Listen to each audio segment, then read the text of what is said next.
The sky above the jagged peaks of the misty mountains cracked like brittle glass, a rift tearing through the veil between realms. It was not the work of Sauron's dark sorcery or the lingering echoes of Morgoth's malice, but something far more primal. A fury born from distant lands where gods bled and empires crumbled under the weight of one man's wrath. From this anomaly plummeted a figure of raw, unyielding power. Kratos, the ghost of Sparta, his pale skin etched with the ashes of Olympus, his leviathan axe humming with frost-kissed rage in his grip. He landed with a thunderous impact that shattered boulders and sent tremors rippling through the earth, awakening ancient evils in the depths of Moria. Kratos rose slowly, his crimson tattoo glowing faintly in the dim light of Middle-earth's dawn, and the air here was thick with unfamiliar scents. Pine from distant forests, the metallic tang of orc blood from recent skirmishes, and an underlying hum of ethereal power that reminded him of the divine energies he had once shattered. "Boy," he growled instinctively, his voice a gravelly rumble. But there was no Atreus at his side. The portal had separated them, or perhaps this was another cruel jest of the fates. No matter. Kratos had faced worlds alone before. He hefted his axe, scanning the horizon where snow-capped mountains met rolling plains. This land was not Greece, nor the frozen wilds of Midgard. It pulsed with a different kind of magic, one tied to songs and stars rather than thunderbolts and deceitful gods. Unbeknownst to him, his arrival had not gone unnoticed. In the timeless halls of Valinor, beyond the sundering seas, the Valar stirred. Manwë, the king of the winds, felt the disturbance first. A mortal soul laced with god-slaying essence piercing the fabric of Ea. A wanderer from beyond the circles of the world. He murmured from his throne atop Taniqatil, his voice carrying on the breeze to his kin. Varda, queen of the stars, gazed into the void and saw the scar in reality. He bears the mark of destruction. His path is one of vengeance, and it leads to ruin. Ulmo, Lord of Waters, rumbled from the depths. He challenges the order we have woven. Shall we intervene? But Aule the smith, who had once forged chains for Melkor, remained silent, sensing in this intruder a kindred fire, a creator turned destroyer. Back in Middle-earth, Kratos trudged forward, his boots crunching over frost-rimed grass. Hunger gnawed at him, but survival was second nature. He spotted a herd of deer grazing in a valley below, their forms silhouetted against the rising sun. With a fluid motion, he hurled the leviathan axe, the weapon whistling through the air before embedding in the lead stag's flank. It froze solid in an instant, collapsing in a heap of ice and flesh. As Kratos approached to claim his kill, shadows stirred in the underbrush. Orcs, twisted remnants of Saruman's Uruk-hai, emerged, drawn by the noise. Their yellow eyes gleamed with malice, crude blades raised high. "Who dares hunt in our lands?" snarled their leader, a hulking brute with scarred armor. Kratos didn't respond with words. He recalled the axe with a yank of his chain, the weapon returning to his hand in a blur. The orcs charged, a dozen strong, their war cries echoing off the cliffs. Kratos met them head-on, his Spartan rage igniting. The first orc swung a jagged sword. Kratos parried with his axe, cleaving through metal and bone alike. Blood sprayed as he spun, embedding the blade in another's chest, then ripping it free to decapitate a third. They were no match for him, frail compared to the Draugr or Einherjar he had felled. One orc managed to slash his arm, drawing a shallow cut, but Kratos' regeneration knit the wound almost instantly. He grabbed the assailant by the throat, crushing its windpipe with a squeeze before hurling the corpse into its comrades. The skirmish ended in moments, the ground littered with mangled bodies. Kratos wiped the gore from his axe, his breath steady. These creatures reminded him of the undead hordes of Helheim, mindless, driven by dark will.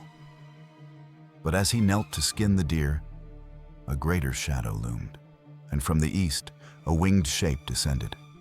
A fell beast, carrying a Nazgul, one of Sauron's ringwraiths. The air grew cold, filled with an unnatural dread that clawed at the mind. The Nazgul's screech pierced the valley, a sound meant to paralyze mortals with terror.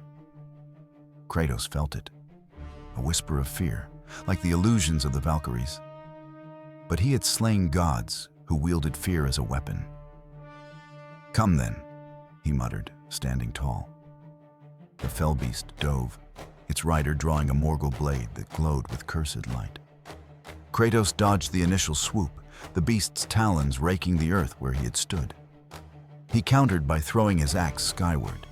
It struck the wing, freezing a section and causing the creature to veer off course.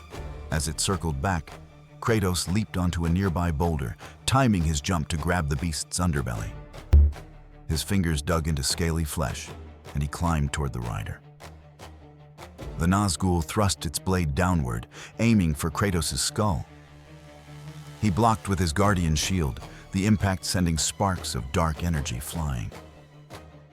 The Wraith's presence amplified the fear, visions of past sins flashing in Kratos' mind, Ari's betrayal, Athena's death, the ashes of his family. But rage overcame doubt. With a roar, Kratos shattered the shield into the Nazgul's arm, then seized its hooded form and hurled it from the mount. The fell beast bucked, trying to shake him off, but Kratos drove his axe into its neck, severing arteries in a gush of black ichor. The beast plummeted, crashing into the valley floor. The Nazgul rose from the wreckage, its form ethereal, immune to mortal wounds. It advanced, blade raised, whispering curses in black speech. Kratos felt the chill deepen, his movement slowing as if wading through water. This was no mere foe. It was a specter bound to the One Ring's power. Drawing upon his Spartan training, Kratos activated his rage, his body igniting with Spartan fire. He charged, axe swinging in arcs of flame that burned through the Wraith's defenses. The Morgul blade clashed against Leviathan, the weapons locking in a test of wills. The Nazgul's fear aura intensified, but Kratos pressed on, headbutting the hood and feeling the crunch of unseen bone. With a final swing, he bisected the Nazgul, its form dissipating in a wail of agony. The ring it bore, a lesser one, corrupted, fell to the ground, pulsing with malevolent energy. Kratos crushed it underfoot, the destruction sending a ripple across Middle-earth. In Mordor, Sauron's eye flared in alarm, sensing the loss of one of his servants. The Dark Lord probed the disturbance, his will extending like tendrils of shadow. A new power. Not of this world, he hissed from Barad-dûr. Kratos continued his journey, unaware of the greater forces aligning against him. He descended into the plains of Rohan, where the Horse Lords patrolled their borders. A scouting party of riders spotted him. A giant of a man, scarred and armed, striding with purpose. Eomer, 3rd Marshal of the Mark, led the charge. "Halt, stranger. These lands are under the protection of King Theoden. State your business or face our spears." Kratos paused, eyeing the mounted warriors. They were disciplined, reminiscent of the hoplites of old Sparta. "I seek no quarrel," he grunted, "but I will not be detained." Misunderstanding his intent, the riders encircled him. Lances lowered. One young warrior, eager for glory, spurred his horse forward. Kratos sidestepped the thrust, grabbing the shaft and yanking the rider from his saddle. Chaos erupted as arrows flew. Kratos summoned his shield, blocking the volley, then retaliated by hurling his axe in a wide arc, felling 2 horses and their riders. The battle was fierce, but one-sided. Aomer fought valiantly, his sword clanging against Kratos' defenses. But the ghost of Sparta's strength was overwhelming. He disarmed the marshal with a backhand strike, sending him sprawling. "Yield," Kratos commanded, axe poised. The Aomer, bloodied but unbroken, spat defiance. "We yield to no invader."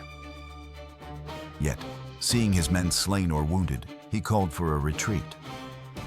The survivors fled toward Edoras, bearing tales of a godlike warrior who wielded ice and fire. And in the golden hall of Meduseld, King Theoden, still under the influence of Grima Wormtongue's whispers, heard the report. "Saruman will deal with this threat," Wormtongue hissed. But Gandalf the Grey, recently arrived in secret, sensed something more. "This is no servant of the enemy," he murmured to himself. "His aura, it defies the music of the Ainur." The wizard set out to intercept Kratos, hoping to ally with his force against Sauron. Meanwhile, across the sea in Valinor, the Valar convened in the Ring of Doom. Mandos, the Doomsman, spoke gravely. "This Kratos has slain immortals in his realm. His blades thirst for divine blood. If he reaches the heart of our creation, even we may fall." Tulkas, the valiant, laughed heartily. "Let him come. I have not wrestled a worthy foe since Melkor's chaining." But Orome, the hunter, he cautioned, "He moves toward Isengard. Saruman's folly may draw him into greater conflict." Kratos pressed on, drawn by an instinctive pull toward sources of power. He crossed the river Isen, where remnants of Saruman's forces ambushed him, wolves, wargs, and Uruk-hai archers. The fight was brutal. Arrows pierced his flesh, but he tore them out, his godly heritage healing the wounds. He unleashed the blades of chaos, the chained weapons whipping through the air like serpents of flame, slicing through ranks of foes. One Uruk captain, larger than the rest, charged with a berserker axe. Kratos met it clash for clash, their weapons sparking until he hooked the blades around the orc's neck and decapitated it. As night fell, Gandalf appeared on the battlefield's edge, his staff glowing.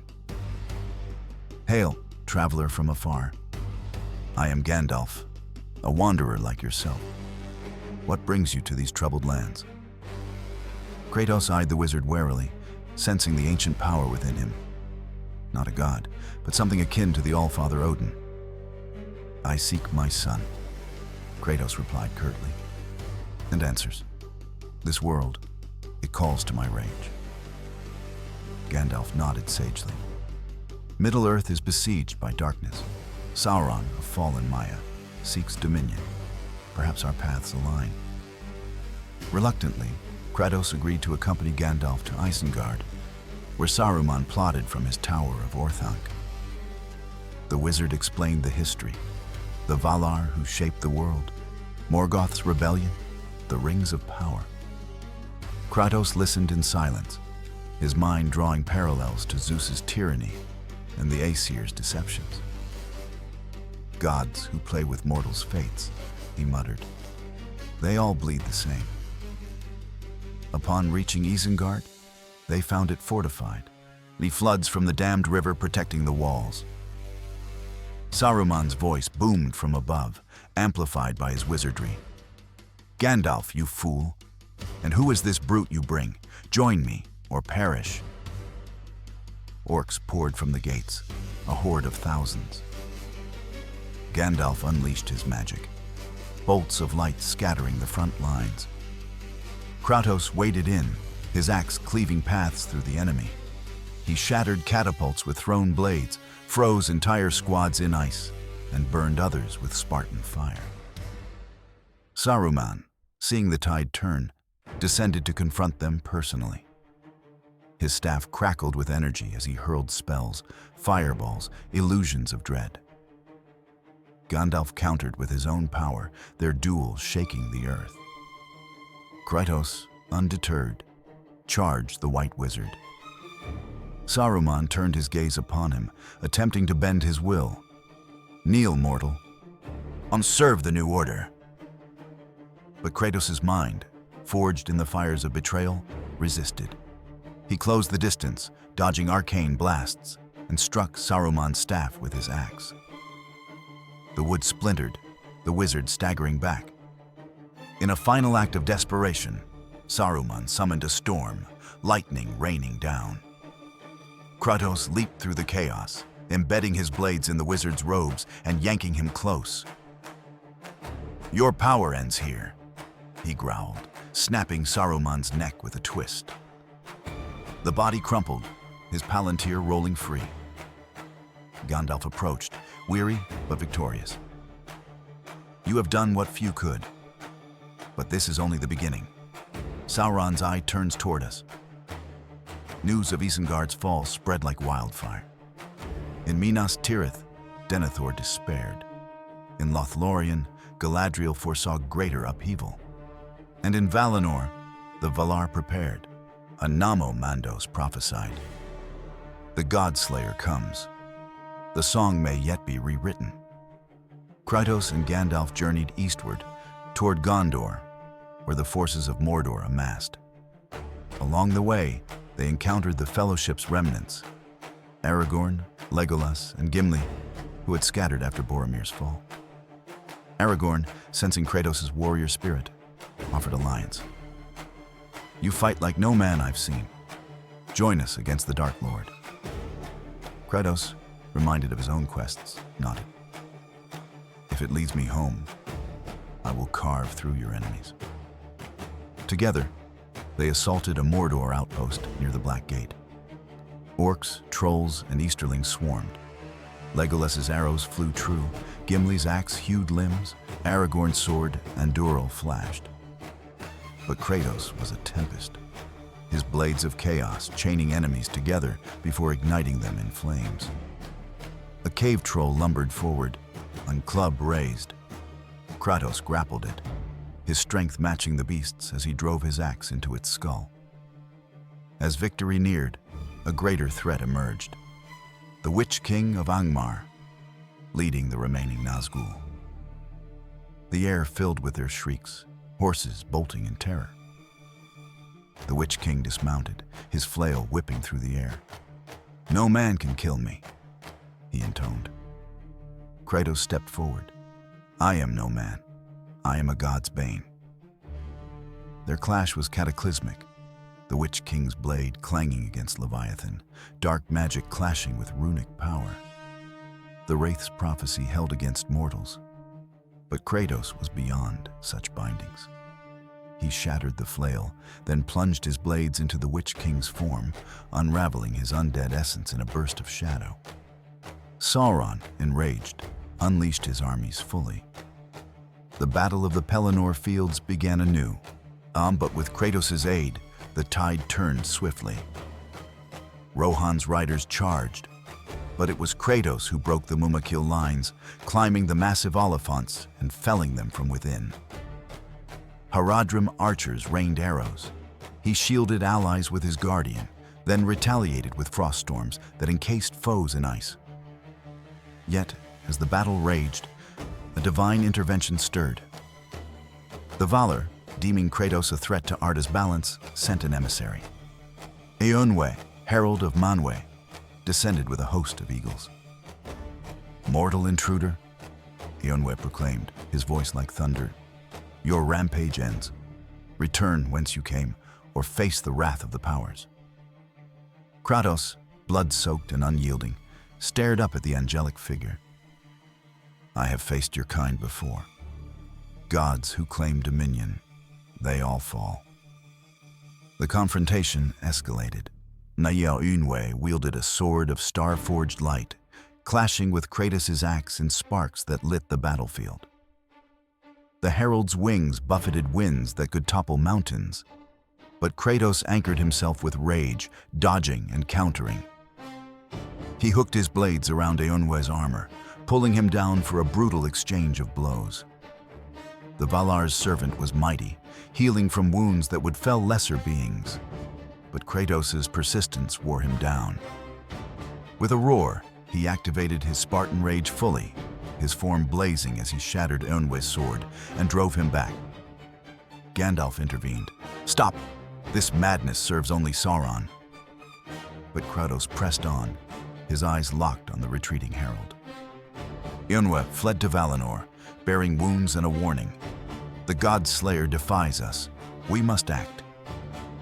In Mordor, Sauron seized the opportunity. Using the Palantir network, he whispered to Kratos' allies, sowing doubt. But Kratos, sensing the manipulation, destroyed the Seeing Stone they carried. "No more games," he declared. The group pushed toward Mount Doom, where Frodo and Sam struggled with the ring. En route, they faced Sauron's elite, the Mouth of Sauron, backed by Olog High trolls. The Mouth mocked them. "Your quest is futile." The halfling fails. Kratos silenced him with a thrown axe, then dismantled the trolls in a frenzy of blades and fire. Reaching the volcano's slopes, they found Frodo corrupted, the ring's weight breaking him. Gollum lunged for the prize, but Kratos intervened, tossing the creature aside. As Frodo hesitated at the cracks of doom, Sauron's full might descended, his spirit manifesting as a colossal shadow wreathed in flame. "You dare challenge me? I'm Outlander." Sauron boomed. Kratos faced the Dark Lord, his weapons ready. The battle shook the mountain. Sauron's mace clashed with Leviathan, seismic waves cracking the earth. The ring's power amplified Sauron, allowing him to regenerate and hurl void blasts. Kratos dodged, his blades lashing out to chip away at the ethereal form. In a moment of vulnerability, Kratos grabbed the ring from Frodo, feeling its corrupting whisper, power, vengeance. But his will, tempered by loss, resisted. He hurled it into the lava, the destruction unraveling Sauron's essence. The Dark Lord screamed as Barad-dûr collapsed, his armies scattering. With Sauron vanquished, peace seemed at hand. But the Valar, fearing Kratos' potential to upend their order, descended in force. Manwë led them, winds howling around his form. "You have disrupted the harmony of Arda. For this, you must be judged." Kratos, exhausted but defiant, raised his axe. "Judge me as you will. I have slain greater than you." The true war began. Tulkas charged first, his fists like hammers of creation. Kratos met him grapple for grapple, their strength shaking the plains. He dodged a punch that cratered the ground, countering with a blade slash that drew ichor from the Vala's arm. Tulkas laughed, a worthy foe at last. But Kratos' rage built, allowing him to land a blow that staggered the champion. Orome joined, his horns summoning beasts of legend, great wolves and eagles that swarmed Kratos. He froze them with frost runes, shattering their forms. Varda hurled stars like projectiles. Kratos shielded, the impacts jarring his bones. Ulmo summoned floods from the Anduin, wind waves crashing over the battlefield. Kratos swam through, his Spartan endurance prevailing, emerging to strike at the Water Lord. Aule forged chains of adamant, attempting to bind him as they had Melkor. Kratos broke free, his blades melting the links with chaos fire. Namo pronounced doom. "Your end is foretold." But Kratos retorted, "Fates are broken by will." He pressed the attack, wounding several Valar, their divine blood spilling onto Arda's soil. Manwë, seeing the destruction, unleashed a tempest that lifted Kratos into the air. Lightning struck him repeatedly, but he channeled it through his axe, redirecting it back.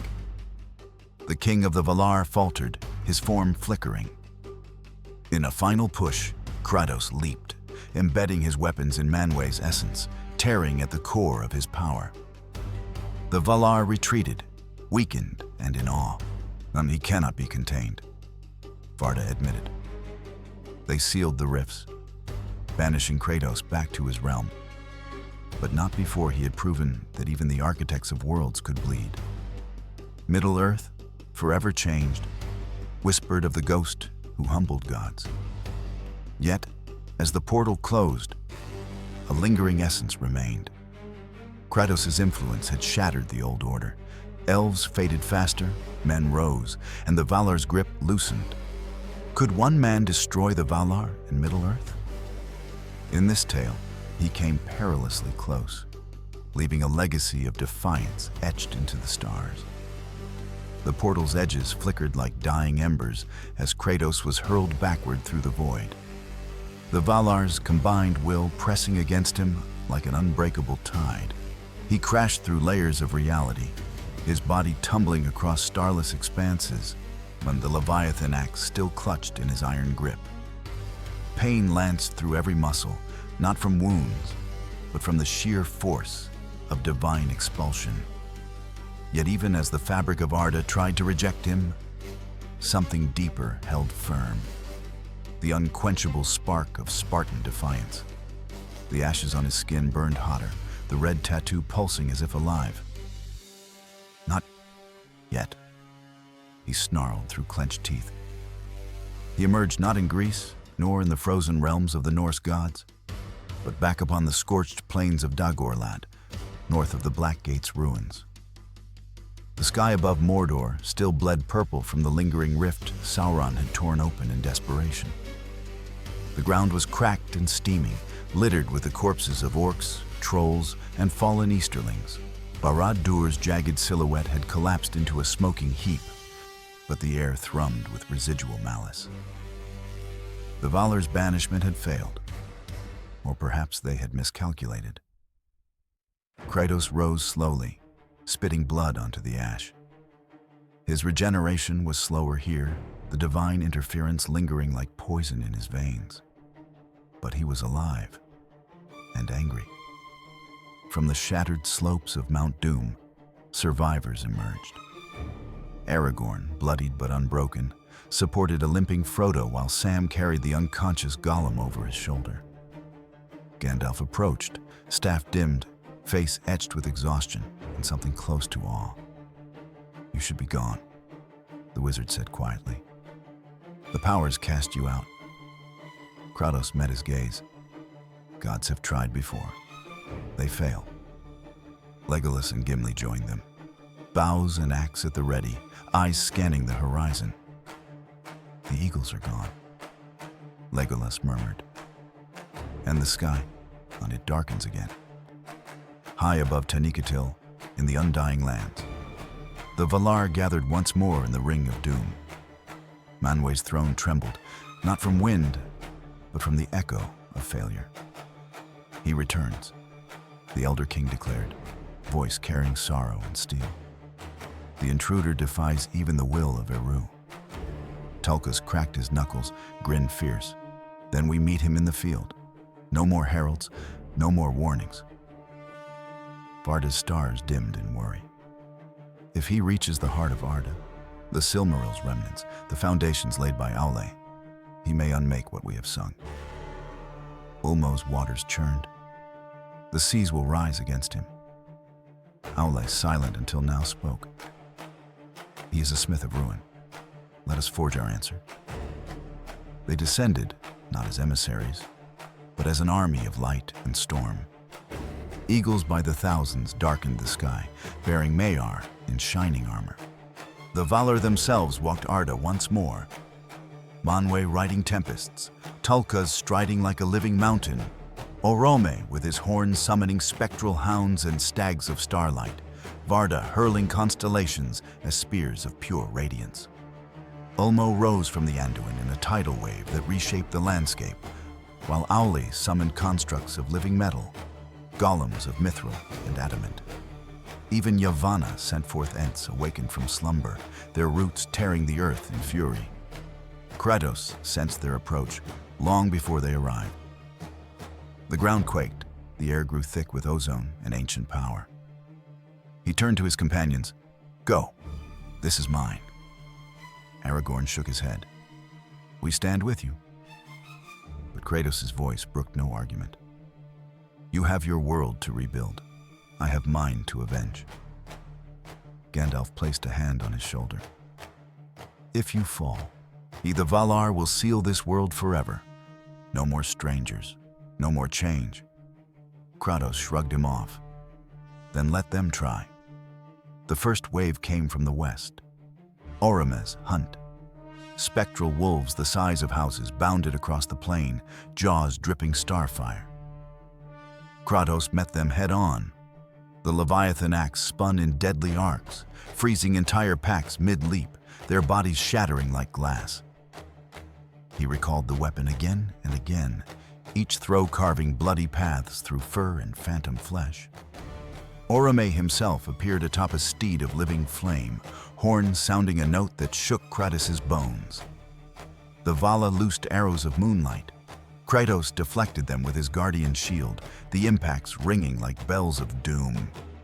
He charged, leaping onto the steed's back, blades of chaos whipping around to bind Oroma's arms. The Vala roared, on breaking free with divine strength. But Kratos drove his axe into the hunter's shoulder, drawing luminous blood that scorched the earth. Tulkas arrived next, laughing as he barreled forward. "Come, little slayer, let us wrestle as in the elder days." The two titans collided. Fists against fists, rage against joy. Tulkas' blows cracked Kratos' ribs. Kratos' counterpunches split the Vala's lip, ichor spraying. They grappled across the plain, each impact creating craters. Kratos hooked the blades around Tulkas' neck, yanking him down for a knee to the face. The champion staggered but grinned wider. "More!" Kratos activated Spartan Rage, his body igniting, strength multiplying. He lifted Tulkas overhead and hurled him into a distant hill, the Vala crashing through stone like a meteor. Ulmo's flood came then, a wall of water miles high, carrying debris and drowned beasts. Kratos stood his ground as the tsunami struck. Water engulfed him, pressure crushing, but he swam upward with brutal determination, blades cutting through currents like knives. Emerging atop the wave, he hurled the Leviathan axe into Ulmo's watery form. The frost spread, freezing sections of the ocean lord solid. Ulmo recoiled, form fracturing, but reformed farther out, summoning krakens of kelp and leviathans from the deeps. Kratos fought atop their backs, severing tentacles, freezing hearts, until Ulmo retreated to nurse his wounds. Varda descended in a blaze of starlight. She spoke no words, only judgment. Spears of nova fire rained down, each one capable of vaporizing armies. Kratos dodged, rolled, shielded. The heat blistered his skin, but he endured. He threw his axe skyward, the weapon growing to colossal size in mid-flight, crashing into Varda's constellation shield. Cracks appeared in the heavens. She retaliated with blinding light, searing his eyes. But Kratos' rage blinded him to pain. He leapt impossibly high, grabbing a falling star spear and redirecting it back at her. Varda faltered, dimming, withdrawing to the heights. Aule's metal constructs marched next, dozens of towering automatons, each armed with hammers that could forge mountains. Kratos met them in a storm of sparks and flame. Blades of chaos wrapped around limbs, melting joints. Leviathan froze pistons solid. One golem grabbed him, squeezing. Kratos shattered its arms from within, ripping free in a shower of molten mithril. Aule himself appeared, hammer raised. "You destroy what I create," the smith bellowed, and their duel was one of forge against fury. Hammer against axe, creation against annihilation. Kratos parried blow after blow, then hooked the chains around Aule's wrist, yanking the Vala off balance. He drove both blades into the smith's chest, twisting until divine essence poured out like lava. Aule staggered back, wounded gravely for the first time since the music began. Manwë came last, alone atop Taniqatil's peak, made manifest on the battlefield. Winds howled into a hurricane, lightning forming a crown around him. "Enough," declared. "Your existence threatens the song." Kratos, battered, bleeding from 100 wounds that refused to fully heal, stepped forward. Your song is a cage. I break cages. The final clash shook Arda to its roots. Manwë summoned gales that tore mountains asunder. Kratos anchored himself with rage, advancing step by step.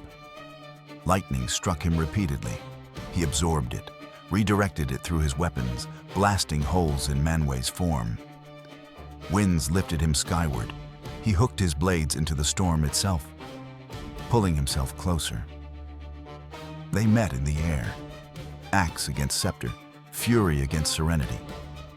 Manwë's power was vast, infinite as the breath of Eru, but Kratos's was personal, born of every betrayal, every loss. He headbutted the Elder King, cracking ethereal armor. He drove Leviathan into Manwë's side, frost spreading through divine veins. Manwë cried out, a sound like the world's first dawn breaking, and fell. The Valar retreated fully this time, not in defeat, but in recognition. This slayer could not be contained without unmaking Arda itself. The skies cleared.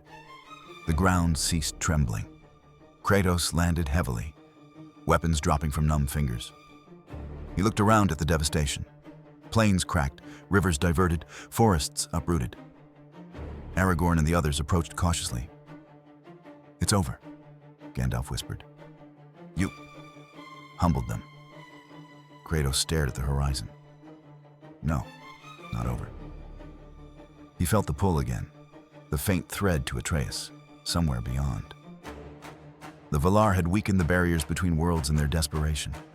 A new rift shimmered faintly to the north. "I go home," he said simply. But before leaving, he turned to Aragorn. "Rule well. Gods no longer watch." The king nodded, understanding the weight of freedom. Kratos walked toward the rift. As he stepped through, Middle-earth exhaled, a world forever altered. The Valar would heal, but their dominion was cracked. Elves sang fewer songs of undying. Men looked to the stars with bolder eyes, and the question lingered in legend. Could one man destroy the Valar and Middle-earth? He almost did, and in doing so, he set both free.